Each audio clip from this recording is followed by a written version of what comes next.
Let me see. We're telling you. All right, good. Instagram's talking back to me. What's going on, guys? Happy Thursday. It's your chief visionary, Natasha Davis here. And I am so excited because it is Thursday. It is real biz life time. We're going to talk about some good things in business. And today we're going to be getting into avatar versus target audience. Really good stuff. Hey, how you doing? Thanks for joining me. We are live on LinkedIn. We're live on Instagram. We're live on Facebook, and we are live on YouTube. So good morning, everyone. Before we jump into the business lab, we got to loosen up our shoulders. We got to get that juices flowing, let the brain pop, because we've had a busy week. We've had a long, busy week. We've all been putting it in, and we just need a little minute to loosen up. And you know what I say? Who says that you can't be very good in business and still have a good time? Is that right? If you haven't told anyone to come hang out with us yet, go and let them know. Hit them up real quick and say, come and jump in the business lab. The chief visionary is going live. And if you want to be a part of the little party situation, how about we do that right now? Let's loosen up. Let's have some fun before we jump into the business lab. What? That's it. Now, you know, I'm going to ask you who sings the song or what's the name of the song. What group is this, right? What group is this? You guys heard this before. Music is good for your soul. It is good for your soul. I want you to dance with me, move a shoulder, move some hips, throw a leg out under the desk, or better yet, just stand up. Hold on. Let's go. That's it, guys. Let's go. It's Thursday. It's been a busy week. We're doing things, and we got to loosen up so we can even be better. Let's go. What? Do you know who's on deck? Who's singing? Who's feeding our soul this morning? You know the group? You know the group. If you do, you can drop it in the chat room, or if you know the song. If you're like, who this is, just say who this is. That's it, guys. Loosen up before we jump in the business lab, because we're going to talk about the difference between an avatar and a target audience, right? Because there is a difference. You guys know I like to dance and get excited about some good music. I like all music. Is there anybody else that just loves all good music? Right? Let's go. Yes. You got to hold on to what you got, y'all. Let me tell you what. Let's go. We got each other. That's all that matters. Oh, let's do it, guys. All right, y'all. I love it. Okay, y'all ready? Are you guys ready? Because we are living on a prayer. Listen. We got to do some things, right? Now, look, we are jumping in the lab. We're going into the lab. We got things to talk about today. I hope you like that little loosen up zone. It's your chief visionary, Natasha Davis, and we are on a day in the life of business live. We are dissecting the good, the bad, the ugly, and guess what? The possible. It is always possible. Sometimes we have to step back and look at some things. We got to dissect some things in order to make sense out of it and to move forward. Because we live in this business time where things are moving super, super fast. Things are changing all the time. I mean, don't let me start talking about algorithms that change. Hello, don't let me put that out there, right? You know, you finally figured out something and then the algorithm changes on you and now you have to go figure that other new algorithm out. It's like, really? One more thing to learn. But let me tell you something. There are some things that stay constant in business. Those are the things that I absolutely value and I appreciate. The things that stay constant in business. Certain aspects of marketing stays constant in business. Business processes. Every business has to have certain processes. Those things stay constant in business, right? Communication stays constant in business. And so one of the things that I want to talk about are those constants in business. Even though there's a lot of movement and changing, and we all had to do what? Proactively pivot, especially after last year. And we're still in the scaling mode. We're stabilizing and scaling now, right? Because I said to you guys before, if y'all are still trying to pivot, come on with me. We got some problems, okay? All right, so we are going to talk about some things that are constant but have gotten a little confusing over time, or I like underutilized. How about we say that? Underutilized, right? All right, so what is the difference between a target audience and an avatar? They are not the same thing. And to be honest, you don't really go about addressing it the same exact way. Now, if you're keeping up with me on every Thursday, I'm dropping these lives on you. You understand I'm building frameworks for you. So we talked about systems and processes before. We talked about business models. So catch those and you can put all the pieces together. I've even talked to you about marketing, the difference between marketing, advertising, branding, and which one come first. Now, y'all know branding comes before marketing, and then after marketing comes what? Advertising. Yay! Right?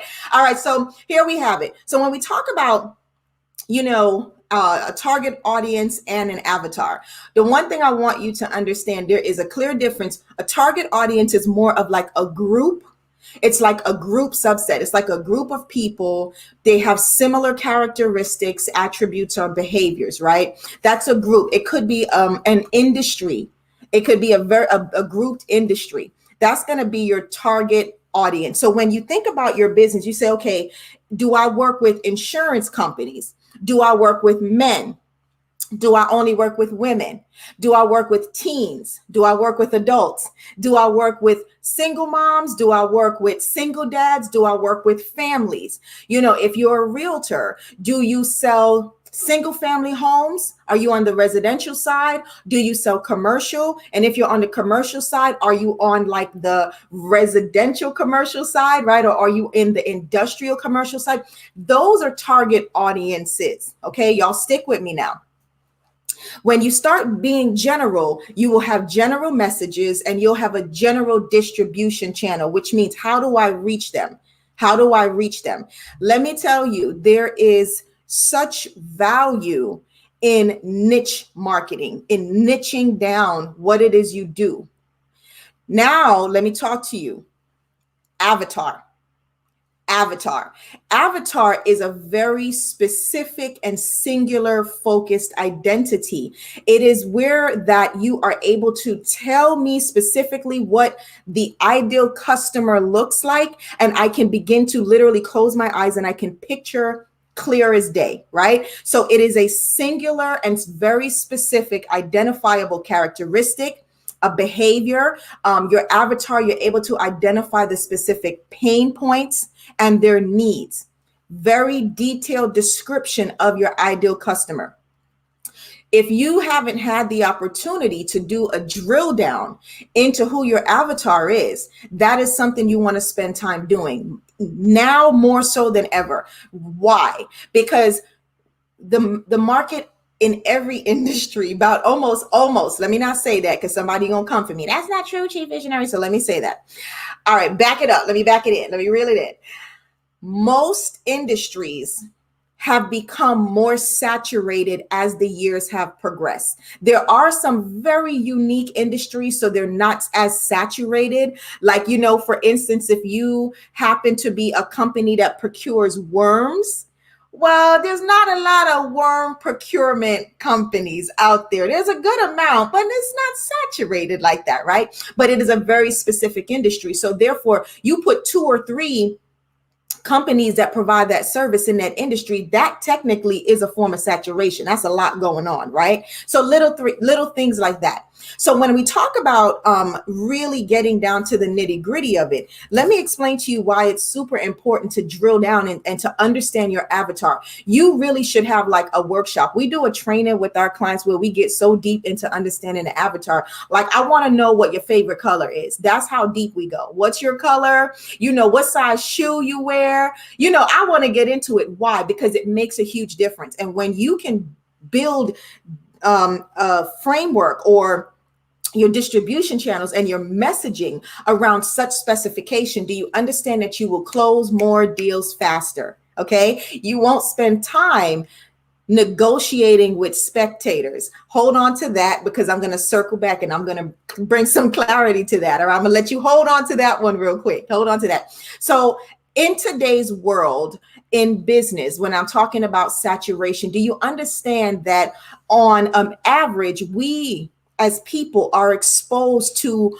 about over 3,000 advertising and marketing messages a day? That's over 150 pieces of marketing and advertising messages per hour. That's a lot. So when I tell you we got competition, we have competition. You have direct competitors, you got indirect competitors, right? And we done went through this before already, right? So you got your direct competitors, and your direct competitors are the ones that are very similar to you, what you offer. They're similar in size. They could even be in your backyard. Like they're coming for your clients, right? But then you have the indirect competitors, and you will use indirect competitors to build benchmarks, right? Build some benchmarks, right? So if you're here and you're like, we're a company of 10, we're doing about 500,000 or $1 million. Your direct competitor is not going to be a company that has like 800 employees that's doing like 50 million a year. That is not a direct competitor. Not even on the same. You're not even in the same building. Come on with me, right? Now you can grow into that, but I'm just saying, but you use a direct competitor. DSW knows your shoes. That's right, Built on Faith. They know you. They know you, baby. They know you. So with Instagram, they're cutting up on Instagram. LinkedIn, you better go for them. They're cutting up on Instagram. All right. So when you talk about competitors, you want to be on the same level. So you don't want to think that, well, I'm going to be a direct competitor with a massive company when I'm not there yet. All right. So what I'm saying in that whole perspective is we as a market, we as consumers, we're being exposed to over 3,000 advertising and marketing messages in any given day. And I can tell you that has gone up really significantly. That has gone up. So what's the purpose of that, or what's the value in that piece of information? What they say, how is that going to enrich my life? Let me tell you how it's going to enrich your life. When you understand that you have so many people that are grabbing for the attention of your ideal customer, you have to understand your avatar, because you have to then develop very specific messaging so that now you can do what? Go through very specific distribution channels. So you're talking to them. All right. You guys remember what I said earlier.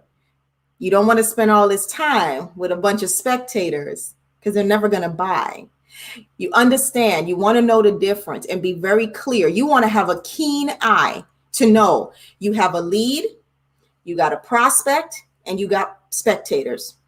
You do not need to be investing an immense amount of time with a spectator, because a spectator will never swipe a card or hit the pay here button. They're not doing that. So you want to make sure that you're building your business. You need to train your business to be in front of more prospects. Okay. You need to put your business in training, send it through the course, right? You want to make sure you're spending more time with a prospect. Why? Because a prospect can actually convert to become a customer. Let me break it down real quick to you. Okay. You got a lead. A lead is just a person that happens to express general interest in what is being offered. There has been no qualification of this person or that the person actually intends to buy, but they have expressed some form of an interest in what you are offering. Okay, hold that right there.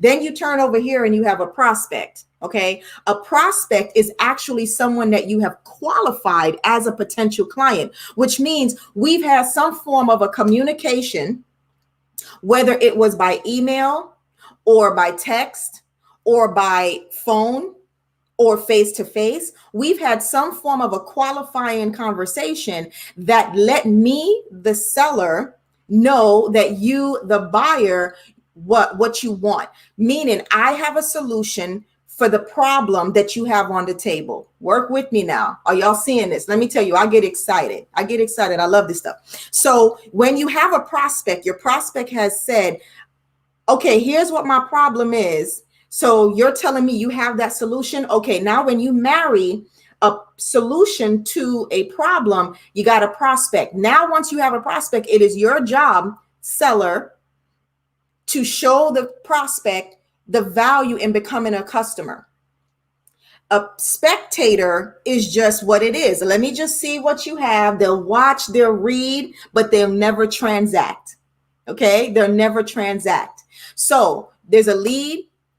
You can convert a lead to a prospect, but you got to qualify that person somehow that they are a prospect. Then you can take a prospect to be a customer. Are y'all good? Is that good? So now when you're developing your marketing messaging and you're developing advertising, I told y'all those are two different things. Don't miss that. You develop these things. Now you have messaging that is speaking to an avatar. If you can speak to my pain point, then you don't have to continue to convince me to become a customer. It's clear as day. So what do I tell you? Spend more time in front of prospects because they will become clients. Now, you cannot know how to talk to a potential client if you don't know them. So I say all this to say, drill down into who your avatar is. I want specification. I want to know what you want to get into it. What's their gender? What's their and when we talk about our primary client, what's the primary gender? What is the primary age? And don't come in and tell me I work with all women 18 to 40. No, the needs of an 18-year-old is completely different from the needs of a 40-year-old. Yes. So you want to get very specific. What is the bracket? What's the age, the generational bracket? Don't tell me that you want to work with everybody. I work with all women. I like when people say, well, what do you do? I work with anybody who got a business. No, not. Not. That is not how you build momentum and scale fast. Come on. We got to be intentional. Somebody drop that hashtag intentional focus. We got to be intentional. And so spend some time drilling down, get very granular. Understand that you can start with a target market. Say, okay, here's the target market that we work with, whether we work in the insurance business or we work in healthcare or we work with contractors or we work with other consultants, we work with cosmetologists, we work what industry we work with. Then you got to go back in and I need you to go layers deep. I need you to get in that submarine and I need you to get down in there. Okay. Right? Like get down in there, right? And I want you to drill down and I want you to get very specific. If you work with a certain type of female, well, what is that type of female? If you work with a certain type of men, what is that type of man that you work with? What is their demographics? What's their socioeconomic status? Do they have children? How many children do they have? Geographically, where do they live? What type of job do they have? How much income do they generally make, right? If they're in business, break down what the business looks like, right? You got demographics, you got firmographics. All right. I'm not going to keep going because I tell y'all, I need you to get back to work. Right? All right. Listen, if you want more information and some really good tips about branding, marketing, your Chief Visionary drops 5 Simple Steps series over in YouTube. I am dropping knowledge like I told y'all, I'm going to find that bomb, right? I'm dropping golden nuggets and knowledge like it's nobody's business. If you jump over to YouTube and subscribe to my channel, Impact Branding Videos, you'll be able to catch those 5 Simple Steps series. I am talking about different things in business, and those things I pray will be very valuable to you. In the meantime, if you feel like you want to grab some tips, you wanted to hit your inbox, I want you to go to www.getbrandingandmarketingtips.com. www.getbrandingandmarketingtips.com and go ahead and you can get a bunch of really good, valuable information that will come straight to your inbox. And you can use that information to continue to do what? Stabilize and scale your business, right? Someone asked, what's the channel on YouTube? Again, that channel on YouTube is Impact Branding Videos. On YouTube, you can grab that information. All right, fam, if you are on that replay team, where my replay people at, if this is you, if you're watching this on the replay, I want you to hit that hashtag replay team, do that hashtag replay team so I know you were in. I appreciate you all. Thank you so much for spending some time with me today. I really appreciate you, and I definitely love you much. Hope this is continuing to be valuable to you. And you know what I say, I'll see you next week. And in the meantime, one love for you, because it makes a difference when we all get together. Yes, we get together and we make sure that everything is all right. I do it for my culture. One love, blessings upon blessings. Bring a friend with you next week. Here we go. One heart. We got one heart. Let's get together so that we can do what? We're going to feel all right. All right, guys. Blessings to you. Have a fabulous, fabulous weekend. Be well. Take this information and let it continue to grow your business. Let's get together so we can do what? Feel all right. All right, guys. I will see you next week. One love.